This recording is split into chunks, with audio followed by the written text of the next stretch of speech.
시청자와 함께하는 시민데스크. 물가 상승 총성이 전 세계로 울려 퍼졌습니다. 우리나라 역시 물가 상승 압력에 자유롭지 못한 상황인데요. 오늘 시청자 비평 리뷰 Y 시간, YTN이 다룬 최근 물가 상승 관련 경제 보도를 살펴봅니다. 에필로그 Y에서는 꾸준한 후속 보도를 통해 부주리함을 세상에 알리고 있는 전국구 홍성욱 기자와 함께합니다. 시청자 브리핑 시시콜콜 위클리픽, 부족함 없는 방송을 위한 그날까지 시청자 의견에 YTN이 응답합니다.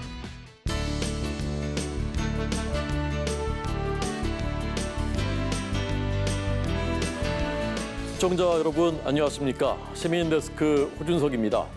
6.2 지방선거가 잘 끝났습니다. 지역에 필요한 일꾼들 잘 뽑으셨을 것으로 믿습니다. 더 나은 세상을 만들 수 있다는 믿음의 한 표, 우리 지역들에서 꼭 실현되기를 기대하겠습니다. 이번 주 시민데스크는 시청자 비평 리뷰 Y로 시작하겠습니다.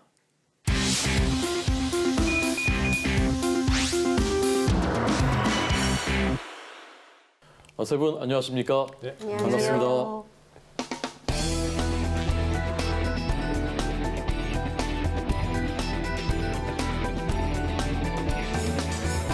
리뷰 Y 시작하겠습니다. 먼저 정영희 시청자평가원께서 꼽아주신 오늘의 주제부터 드려보겠습니다. 새 정부 출범과 함께 많은 변화가 예상되는데요. 그중에서 국민의 관심은 민생 정책에 집중이 될 것이고 특히 물가 변동에 예민합니다. 오늘은 시청자들이 민생 정책의 결과로서 체감하는 그 물가에 대해서 YTN이 어떻게 보도했는지를 살펴보도록 하겠습니다. 참 물가 문제 심각합니다. 지금 곳곳에서 물가가 너무 올랐다는 소리가 들려오고 있습니다. 맞습니다. 5월 중반부터 보도된 물가 상승과 관련된 그런 YTN의 경제 보도를 살펴보았는데요. 기본 식자재 값이 크게 상승하여서 무료 급식소가 곤란을 겪고 있다는 그런 뉴스도 있었습니다. 국내 인플레이션율이 10년 만에 최고치라고 하는데요. YTN은 보도를 통해서 전 세계 경제가 여러 가지 원인으로 인해서 심각한 상황에 직면해 있다고 잘 알렸습니다. 국내 상황 관련 보도는 주로 새 정부의 정책, 그리고 소상공인 지원과 관련된 문제, 인플레 가능성, 그리고 원자재 값 및 물가 상승에 관한 것들이었습니다. 금리 인상 가능성에 관한 것도 뉴스로 많이 나왔는데요. 그중에서 특히 시청자들이 체감하는 영역의 그런 뉴스, 그것에 대해서 집중해서 보도를 살펴보도록 하겠습니다. 김수정 박사님 YTN의 물가 보도 어떤 부분 주목하셨습니까? 네, 이 서민의 장바구니 물가라고 부르는 생활물가 상승률이 심상치 않아 보입니다. 오늘 이 주제가 아니더라도 저절로 찾아보게 되는 내용이기도 합니다. 이 식용유, 밀가루와 같은 식료품 재료 가격이 오른다는 보도가 늘었는데요. 원자재 수급난의 식용유 대란 1인 2개 판매 제한을 보면 대형 창고 매장이나 도매마트에서 식용유 사재기를 대비해 고객 1인당 구매 수량을 2개로 제한하기 시작했다고 보도를 했습니다. 주로 상인들이 이용하는 식자재 도매마트의 상황인데요. 식용유 가격이 한 주 전보다 20% 가격이 올랐고 또 이에 마트에서 판매 개수를 제한하고 있다는 내용이었습니다. 또 식용유 이어 밀가루 대란 우려, 시장 물가 불안 보도에서는 서울 망원시장에 나간 기자가 칼국수 가격을 올린 식당의 가격표를 가리키면서 이달 초에 가격을 올린 사장님이시지만 앞으로 밀가루 가격이 오를 거라는 소식을 듣고 고민이 깊어지고 있다고 보도했습니다. 이 도매마트나 시장을 직접 방문해 물가 인상 조짐을 보도해 주니까 조금 더 현실적인 문제임을 실감할 수 있었습니다. 네, 그렇습니다. 시청자가 추경안 예산과 향후에 들어올 세수와의 간의 관계를 살핀 그런 뉴스도 있었는데요. 5월 13일에 보도된 내용입니다. 걷지도 않은 세금으로 소상공인 지원 곳곳 물음표라는 뉴스를 좀 유심히 살펴보았습니다. 기재부는 지난해에도 세수 예측에 실패한 경험이 있기 때문에 좀 더 엄격하게 미래를 전망할 그런 필요성이 있는데요. YTN이 그 상황을 시청자에게 알림으로써 관련 기관을 긴장하게 한 그런 환경 감시 기능을 잔한 뉴스라고 판단을 했습니다. 네, 지금 한국의 지금 상황과 유사하거나 또 앞으로 이런 일이 일어날 수 있겠다 싶은데요. 이 외국 경제가 국내 경제에 미치는 영향이 확대되니까 이에 대한 구체적인 사례를 언급해준 보도가 좀 유익했다라고 생각을 했습니다. 더 뉴스, 가격까지 튀겨버린 식용유 대란, 원인은 어디에 있나? 이 보도를 보면 터키, 스페인, 벨기에, 또 유럽 각국 대형마트도 식용유 구매 개수를 제한하고 있고요. 또 영국의 대표적인 튀긴 체인점인 피쉬앤칩스가 3,000곳 넘게 문을 닫았다고 전했습니다. 이 요소수 문제도 그랬고요. 지금 경유 가격도 마찬가지지만 이 국가 간 경제 상황이 서로에게 미치는 영향이 시기적으로 빨라지고 있고 규모도 상당합니다. 그래서 관련 내용이 궁금할 수밖에 없는데요. 이럴 때일수록 전문가의 분석을 통해 세계 경제 시장을 이해하고 또 개인과 기업, 시장에 미칠 영향 그리고 앞으로의 대응에 대한 논의를 꾸준히 보도하는 것이 중요하다 생각합니다. 특히 국가적 대응이 마련되어 있는지 언론 감시 기능이 제대로 작동되면 좋겠죠. 이 추가로 특수한 사례로 인해 여론이 성급한 일반화로 흐르지 않도록 차분하게 원인과 대응 방안을 강구하는 보도를 제안해 봅니다. 네, 한 가지 더 아쉬운 점이 있었는데요. 식용유 원자재 수급 불안과 가격 상승에 관한 보도를 하면서 대란 혹은 튀겨버린 이런 표현들이 뉴스의 헤드라인에 이렇게 제시가 되었습니다. 가격까지 튀겨버린이라는 표현은 뉴스에 등장하기에는 좀 지나친 비유여서 시청하면서 조금 놀랐고요. 5월 17일과 18일에 밀가루 가격 인상에 관한 보도에서도 마찬가지였습니다. 밀가루값 천정부지, 식용유 이어 밀가루 대란, 아니면 원자재값 무섭게 올라 이와 같은 뉴스, 그 외의 뉴스 다수에서도 대란, 비상, 불안 혹은 천정부지라는 표현들이 등장을 했습니다. 이런 표현들이 좀 관용적으로 사용되는 그런 경향이 있는데요. 뉴스 제목의 문제는 항상 좀 자주 언급되는 문제이기도 하지요.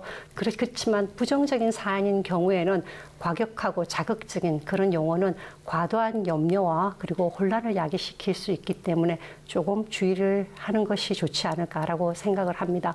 제목 달기의 이런 관행에 대해서 조금 더 진지하게 고민을 해 주시고요.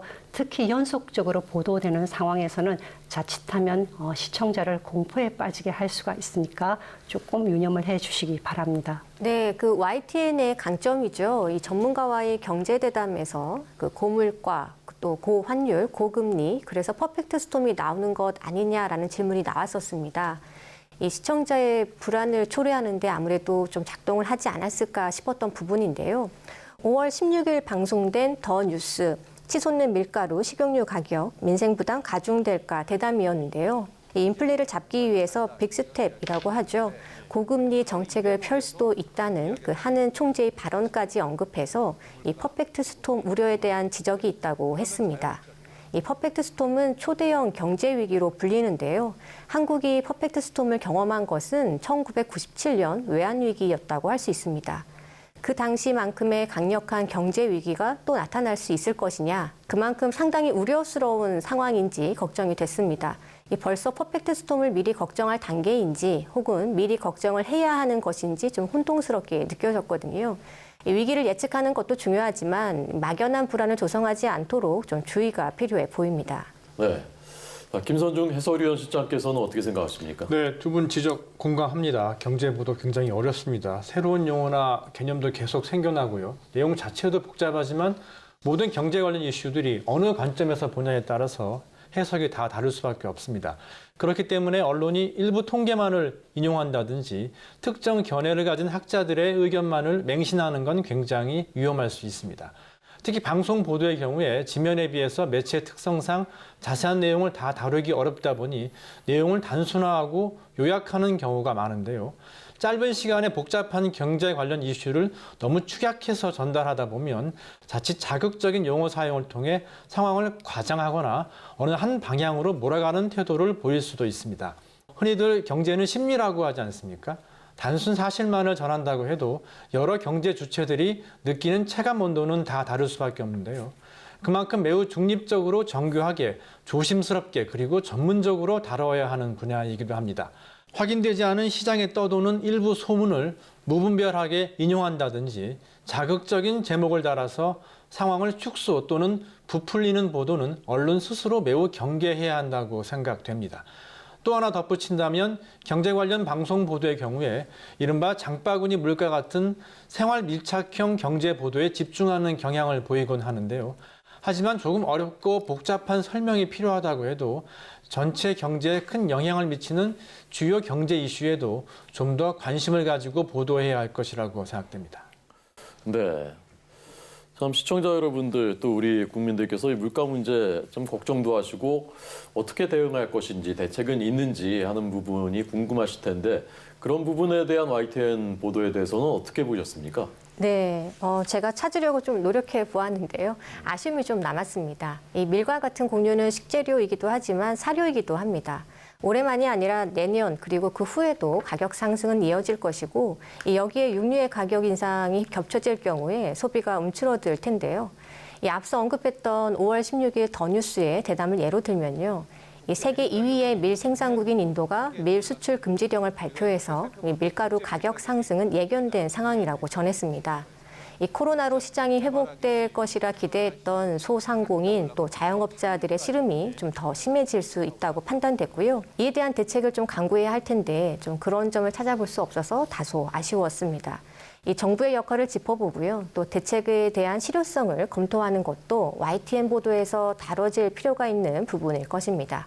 국내 식품 기업들이 비축해둔 식용유 원료와 밀가루 등이 있기 때문에 개인 소비자들이 소비 물가를 체감할 시기는 6개월 후 정도로 예측한다고 합니다. 해외 시장 상황을 보면 물가 상승이 장기화할 조짐이라고 하는데요. 그렇다면 정부가 이에 대한 대책으로 어떤 정책을 제시할 수 있을지 좀 선제적 대응을 촉구하는 그러한 여론을 만드는 차원의 보도가 좀 필요해 보인다 하겠습니다. 네, 저도 한 가지 아쉬운 뉴스를 말씀을 드리고 싶은데요. 5월 14일 날 보도된 내용입니다. 상암동 복덕방이라는 것으로 보도가 된 윤 정부 출범에도 부동산은 보합세, 다주택자 매물 기대라는 보도가 조금 아쉬웠는데요. 경제 뉴스는 종종 정론적으로 읽히기도 합니다. 이 뉴스는 이 분야의 짧은 보도도 그럴 수 있다는 것을 보여준 뉴스였는데요. 기사는 그 문장 내에서 문재인 정부의 부동산 정책은 가계부채의 가파른 증가와 양극화, 또 사회적으로 경제적으로도 각종 문제를 불러왔다라는 표현이 있었고요. 그리고 윤석열 정부가 부동산 정책에서는 문재인 정부를 반면교사 삼아야 된다라는 표현이 있었습니다. 뒷받침 내용이나 이런 구체적인 근거 없이 평가만 언급하게 되면 기사의 정론적 의도가 있는지 아닌지를 우리가 의심을 해야 되는 상황이 발생할 수 있고요. 또한 시청자 입장에서는 정보가 제시된 것도 아니고 대응 방안을 찾을 수 있는 것도 아니어서 가치 있는 뉴스라고 판단하기는 조금 어렵습니다. 좋은 뉴스가 아닌 것은 물론이고요. 또한 자칫하면 뉴스의 신뢰도도 떨어뜨릴 수 있기 때문에 국민이 알아야 하는 정보를 내보낼 때는 그 시선을 국민에게 두고 구체적인 자료를 뒷받침하는 것이 필요하지 않을까라는 생각을 했습니다. 네, 김선중 해설위원실장님. 네, 좋은 지적이십니다. 문제점을 지적하고 대안을 촉구하는 게 당연한 언론의 역할 아니겠습니까? 그러기 위해서는 무엇보다 합리적이고 타당한 근거 자료를 바탕으로 해서 종합적인 분석과 그리고 근본적인 원인에 대한 규명 작업이 이루어져야겠죠. 앞서도 말씀드렸습니다만 경제는 심리라고 하는데 한 줄의 언론 보도가 개별 기업뿐만 아니라 전체 국가 경제, 나아가 세계 경제에 지대한 영향을 미칠 수도 있는데요. 그만큼 경제 관련 보도에 있어서는 언론 스스로 책임감을 가지고 보도해야 할 것입니다. 네, 오늘 들은 말씀들 이것만은 꼭 마지막으로 이제 한 줄씩 요약해 주시는 건데요. 먼저 정영희 정자평가원님. 네, 민생 경제 보도 시선은 국민을 향하여라고 말씀을 드리고 싶은데요. KDI는 2022년 상반기 경제 전망에서 올해 한국 경제 성장률 전망치를 3.0에서 2.8%로 내렸습니다. 대신 물가 상승률 전망치는 1.7%에서 4.2%로 올라갔는데요.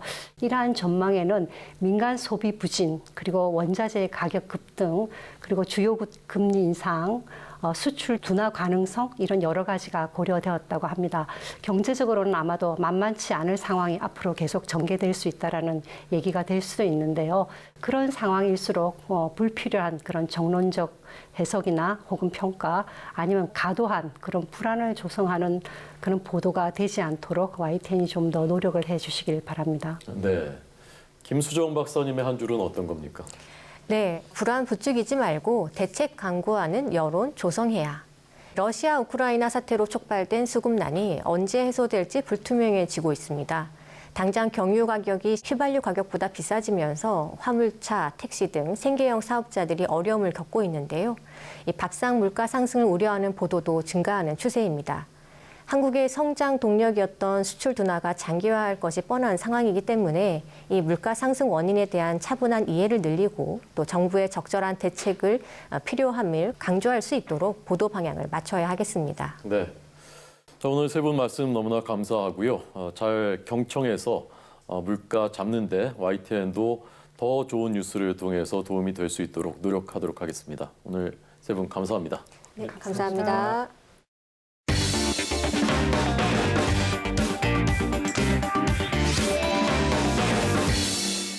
방송에서는 볼 수 없는 뒷이야기들 들어보는 에필로그 Y 시간입니다. 오늘은 전국 곳곳에 남아있는 친일파의 흔적을 알리기 위해서 고군분투하고 있는 전국부 홍성욱 기자를 만나보겠습니다. 지금 보시죠. 하나의 기사가 쓰여지고 이 반짝 주목을 받고 나면 잊히기 십상이죠.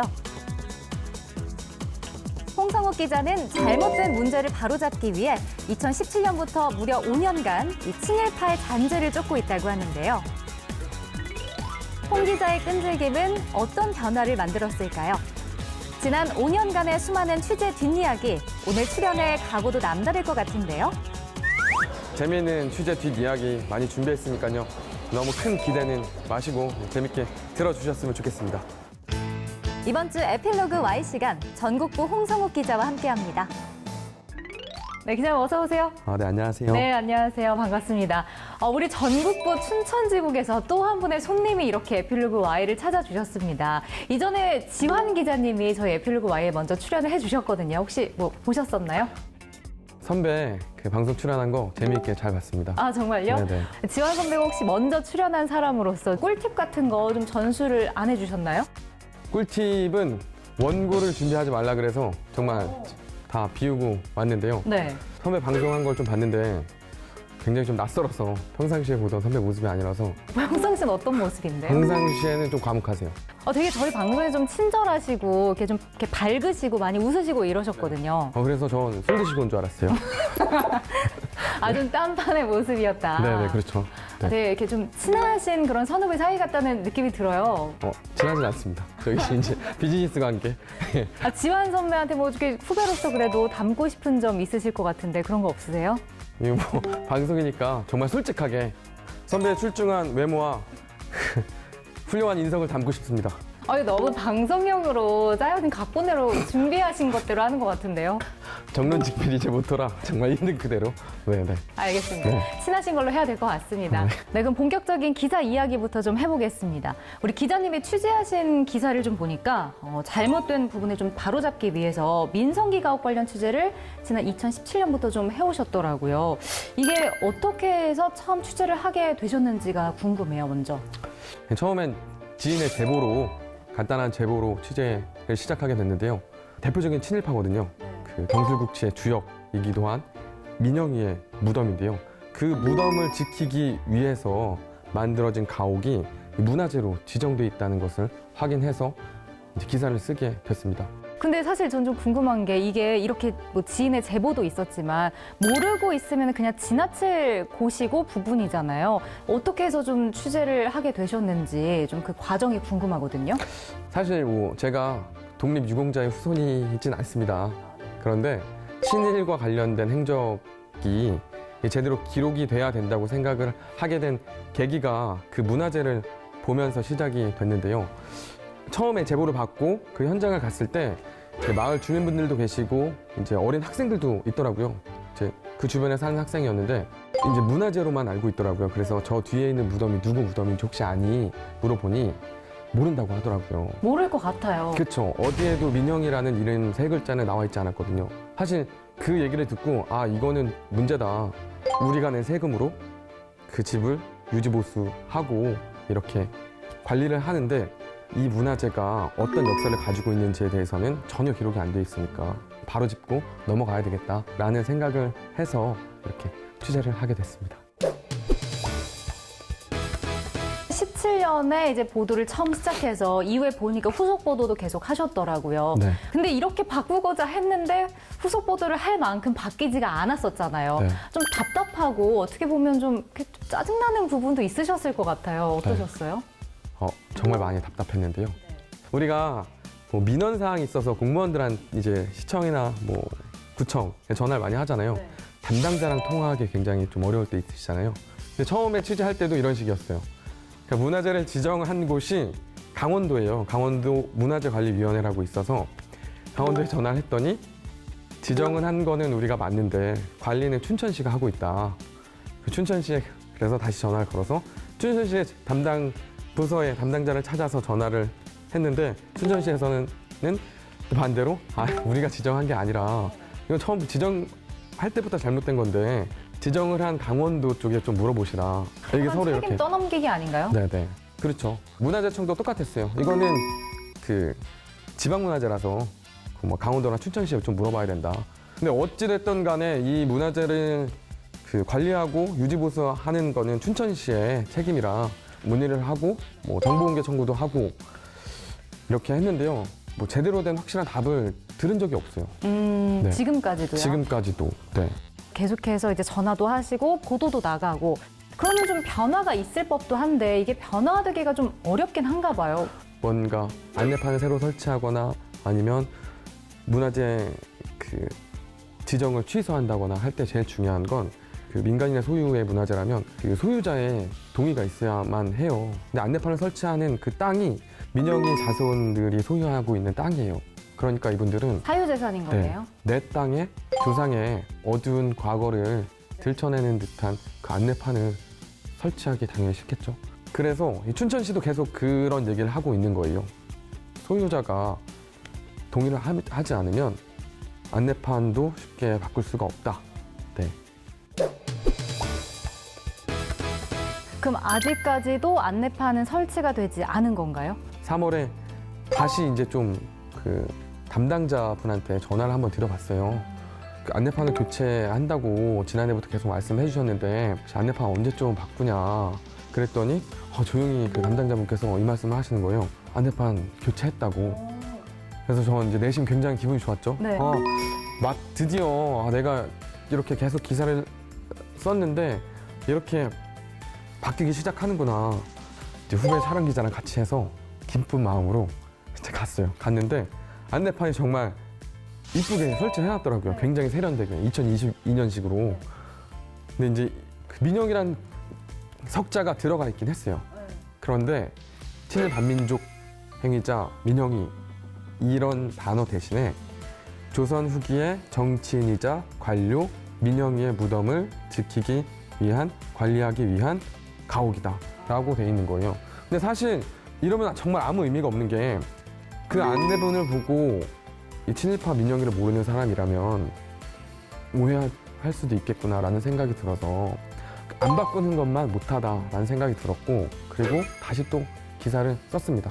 안 그래도 저희가 그 왜 저희 취재 파일, 취재하신 부분 비하인드 스토리를 적은 Y 파일 있잖아요. 여기서 좀 가져왔는데 안내판을 교체했으니까 이게 마지막 기사인가요? 라고 이제 그쪽에서 물어보셨겠죠? 그랬더니 아닙니다. 다시 시작입니다. 이 친일파를 친일파로 부를 때까지 말입니다. 라고 또 이야기를 하셨다는 그 내용을 전해 들었어요. 계속해서 그럼 이 부분 후속 보도를 하겠다라는 의지를 좀 나타내신 거죠? 사실 그 문구는 저희 이제 제가 기사를 쓰면 저희 이제 존경하는 선배가 데스킹을 봐주시는데 네, 이쁘게 잘 이렇게 고쳐주신 거고요. 명언 같았어요. 그러니까요. 저도 그렇게 좀 존경합니다, 선배. 그럼 이 부분의 이 후속 보도는 계속해서 저희가 좀 시청자 입장으로서도 좀 지켜봐야 할 것 같네요. 네, 맞습니다. 계속 할 거고요. 지금 어쨌든 친일파라고 기록을 못 해놨어요. 네. 거기에 친일파 민영이라고 적힐 수 있을 때까지 계속 취재하고 계속 기사를 쓸 계획입니다. 그럼 앞으로 좀 더 들여다보고 이렇게 깊게 취재하고 싶은 부분들도 있으실 것 같은데 어떤 것들이 있으세요? 이게 좀 부끄러운 이야기이긴 한데 그 기자가 기사를 쓸 때 기념일에 맞춰서 기사를 많이 쓰거든요. 시의성이 필요하다고 해서. 그러니까 저도 마찬가지였어요. 광복절에 맞춰서 이런 기획 기사를 냈고 또 3.1절에 맞춰서 이런 기사를 냈고 그런데 이렇게 오래되진 않았는데 그 2020년, 21년 폭설 취재 때문에 3.1절에 원래 기획했던 이 친일 관련 아이템을 기사를 쓰지 못했어요. 8.15 광복절까지 기다렸다가 그때 맞춰서 써야 되나? 이 생각을 했고 그것도 안 되면 다시 또 내년 3.1절까지 기다려야 되나? 이렇게 생각을 했는데 제가 굉장히 잘못 생각하고 있더라고요. 그냥 언제든 그냥 확인되면 쓰면 되는 일인데 이 시일성이라는 거에만 집착하다 보니까 그때까지 또 많은 사람들한테는 또 잊혀지게 되는 거거든요. 이 친일파의 자손들이 가장 바라는 건 조용히 잊혀지는 거라는 생각을 했어요. 그러니까 제가 가만히 있으면 그들의 바람대로 조용히 잊혀지기 때문에 얼마나 더 깊게 취재할 수 있을지는 잘 모르겠지만 앞으로 제가 퇴직하기 전까지 관련 기사는 계속 쓰겠다는 게 제 바람입니다. 네, 지금 말씀하신 대로 잊혀지지 않고 친일 행위를 잘 기록해서 아픈 부분이라도 잘 기록하고 있는 것이 우리 역사를 잊지 않는 것이라는 생각이 들었습니다. 앞으로도 조금 끈질긴 그런 자세로 계속해서 후속 기사 보도해 주시기 바라겠습니다. 오늘 함께 해주셔서 고맙습니다. 감사합니다.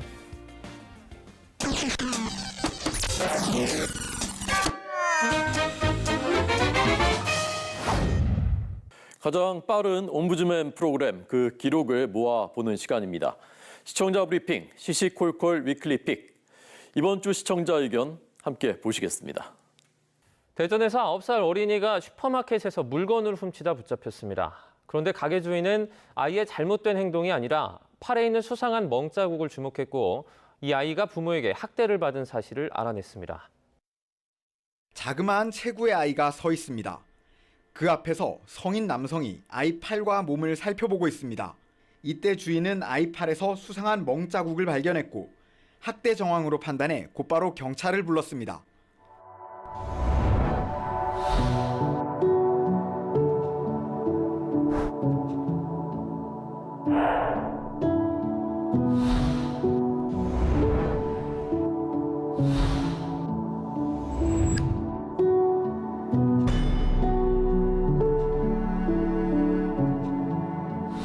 몸을 보니 멍든 게 많았습니다. 절도가 문제가 아니라 몸에 이상이 있어서 이건 문제가 심각하구나. 그래서 신고를 하게 됐습니다.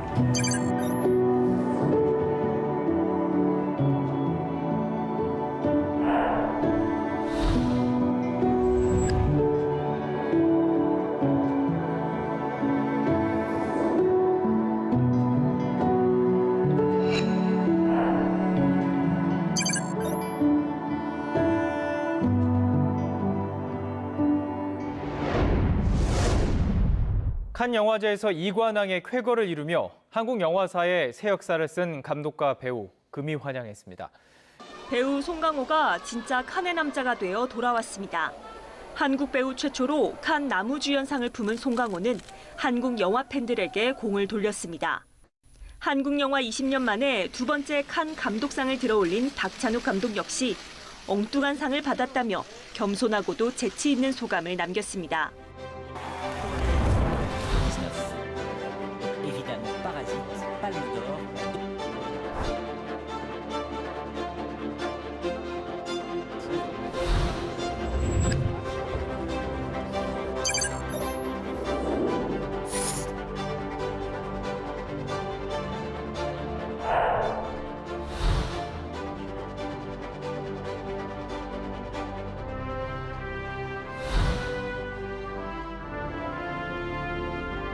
대중과 거리가 먼 예술 영화로 인상 지워질까 봐 좀 염려가 되네요. 그런 선입견은 버려주시면 고맙겠습니다. 한국 영화를 사랑해 주시는 영화 팬 여러분들의 사랑과 어떤 성원이 없었다면 가능했을까 이런 생각이 듭니다.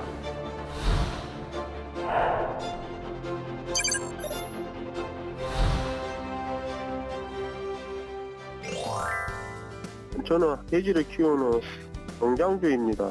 다름이 아니라 어제 뉴스에 자꾸 금삼겹살이라면서 물가주범의 원인이 삼겹살이라는 방송을 보았습니다. 그것은 진짜 잘못된 것입니다. 우리 국민이 1년에 한 달 내내 삼겹살을 먹습니까? 아닙니다. 그리고 국제 곡물값이 얼마나 올랐는지 모르고 하는 현실입니다. 이번 해에 1월달, 3월달, 5월달 곡물 사료 가격이 올랐습니다. 앞으로 7월달, 9월달, 12월달 석 달을 더 올린답니다. 그런 현실에서 삼겹살을 금삼겹살이라고 하는 방송을 축산 농민들을 다 죽이는 말입니다. 앞으로 이런 의견을 꼭 좀 반영해 주십시오.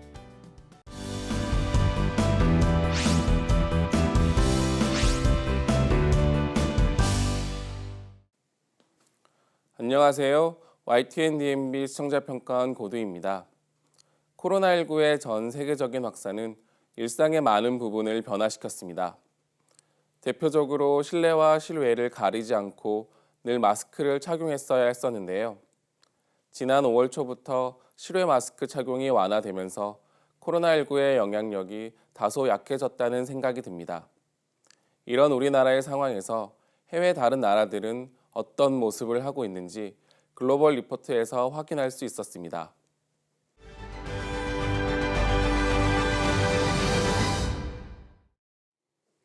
글로벌 리포트는 세계 여러 나라에서 일어나는 일에 대해 해외 리포터가 직접 취재해서 전달하는 프로그램인데요. 그만큼 시의성과 시사성이 있는 일에 대해 다루고 있습니다. 지난 시간에는 크게 코로나19와 일상 회복의 내용과 우크라이나와 러시아 간의 전쟁이 중점이 되었습니다. 먼저 미국의 소식이었는데요. 미국의 일주일간 하루 평균 확진자 수가 3월에 비해 3배 정도 증가했다는 내용이었습니다. 코로나19의 오미크론 변이로 인한 확산세는 지난 2월을 기점으로 점차 감소하는 추세였는데 5월 현재 확산세가 급격하게 증가하고 있음을 알 수 있는 내용이었습니다. 오미크론은 코로나19 변이로 우리에게 잘 알려져 있습니다. 이 오미크론의 하위 변이인 뉴욕 변이는 전염력이 20% 이상 높다는 내용이 전해졌습니다. 이는 우리가 직접적으로 경험하기 어려운 미국의 현지 리포트의 내용으로 코로나19의 변이 가능성에 대한 경각심을 일으키는 내용이었습니다. 중국의 경우에는 코로나19 관련 방역 규제가 장기화되어 감에 따라서 시민들의 불편이 이어지고 있다는 내용이었습니다. 방역 요원의 확인이 있어야만 외출이 가능하다거나 대중교통도 일부 노선만 이용할 수 있다고 합니다. 특히 이민에 대한 관심이 크게 증가했다고 합니다. 중국 메신저인 위챗 내 이민이라는 단어를 검색한 횟수가 지난 3월에 비해 약 8배 이상 증가했다는 내용은 중국인들의 코로나19로 인한 생활의 불편이 크게 느껴지는 부분이었습니다. 코로나 방역 모범국이라 평가받았던 타이완의 소식도 흥미로운 부분이었습니다. 타이완의 하루 신규 확진자가 4월 17일 기준 1,299명이었는데 약 한 달이 지난 5월 19일에는 9만 명이 넘게 확진자가 발생했다는 소식을 알 수 있었습니다. 코로나19의 치명적인 감염력을 알 수 있는 내용이었으나 장기간 방역에 지친 시민들의 모습은 우리나라와 크게 다르지 않다는 것을 확인할 수 있었습니다. 때문에 뒤를 이어 전해진 모로코의 일상 회복에 대한 리포트는 코로나19의 방역 규제 완화를 통해서 코로나19 이전으로 돌아가고 싶은 우리의 열망을 담고 있는 내용이라 무척 반가운 내용이었던 것 같습니다. 과거에는 다른 나라와의 교류를 하는 것이 크게 중요하지 않았을 수 있었지만 교통과 통신 기술의 발전은 국가 간의 교류를 더욱 요구하고 있습니다. 이런 변화의 흐름에서 해외의 소식을 확인하는 창구인 글로벌 리포트의 내용은 시의적절한 내용을 담고 있습니다. 글로벌 리포트가 앞으로도 발빠른 내용으로 시청자들에게 좋은 내용을 전달할 수 있기를 바랍니다. 시민데스크는 시청자 여러분들의 생각과 질문으로 채워집니다. YTN 방송에 대한 여러 의견들 홈페이지 또 전화를 통해서 남겨주시면 되겠습니다. 저희는 다음 주에 더 유익한 내용으로 돌아오겠습니다. 시청해주신 여러분 고맙습니다.